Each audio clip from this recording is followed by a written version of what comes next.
दरवाजा अंदर से बंद था। सारा और एलेक्स उस हवेली में फंस गए थे। अंधेरा उन्हें घेरे हुए था, घना और ठंडा। हवा में एक अजीब सी गंध थी, पुरानी और भयानक। ये एक गलती थी, एलेक्स फुसफुसाया। उसकी आवाज कांप रही थी। सारा खिड़की की तरफ बढ़ी, धूल भरी शीशे से बाहर झांकते हुए। बाहर पेड़ भूतियां आकृतियों की तरह झुके हुए थे। कुछ हिला, गलियारे में एक परछाई खिसकती हुई। सारा पीछे हट गई, उसका दिल तेजी से धड़क रहा था। हम अकेले नहीं हैं, उसने फुसफुसाया। एलेक्स उसके पास आया, उसका चेहरा पीला पड़ गया था। वे एक दूसरे से चिपके हुए थे, दोनों जानते थे कि कुछ भयानक होने वाला है।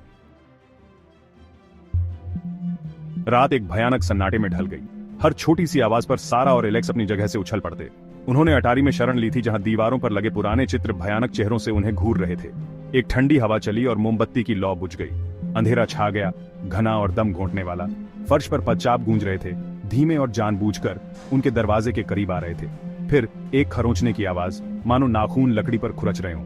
सारा और एलेक्स डर के मारे एक दूसरे से चिपके हुए थे। दरवाजा खुला, हवा में एक ठंडी सांस महसूस हुई। एक अदृश्य प्रेरणा उनके साथ खड़ी थी। दिन के उजाले ने भी कोई राहत नहीं दी।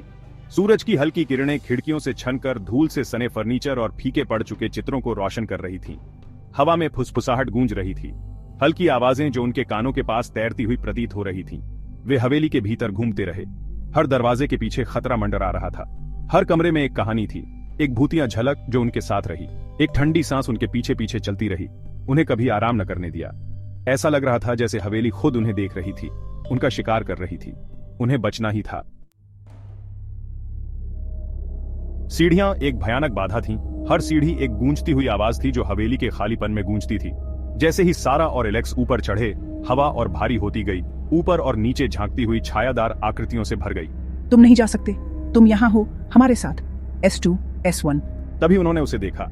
सीढ़ियों के ऊपर एक भूतिया आकृति खड़ी थी, उसकी आंखें खाली सॉकेट।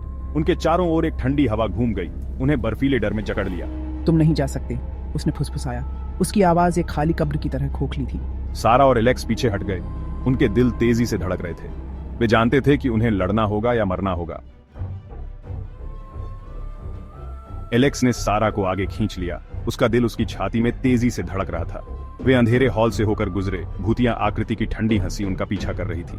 वे एक खिड़की पर पहुंचे, उसका शीशा धूल और उपेक्षा से ढका हुआ था। एलेक्स ने अपनी मुट्ठी से उस पर प्रहार किया, शीशा चकनाचूर हो गया और हवा में उड़ गया। S1, S2। तुम बच नहीं सकते, उसने फुसफुसाया। उसकी आवाज हवा में गूंज रही थी। जैसे ही वे चढ़े, भूतिया आकृति ने सारा के हाथ को छू लिया। उसकी पकड़ बर्फीली और हड्डियों को जमा देने वाली थी। एलेक्स ने सारा को खींच लिया, जाने नहीं दिया। वे खिड़की से बाहर ठंडी रात की हवा में गिर पड़े। उनके पीछे एक भूतिया चीख गूंज रही थी। वे दौड़े, बिना रुके, बिना पीछे देखे, जब तक कि हवेली और उसके भयानक निवासी उनकी आंखों से ओझल नहीं हो गए। लेकिन उस रात का आतंक उनके साथ रहा, उनके सपनों और जागृत विचारों को आतंकित करता रहा। S1।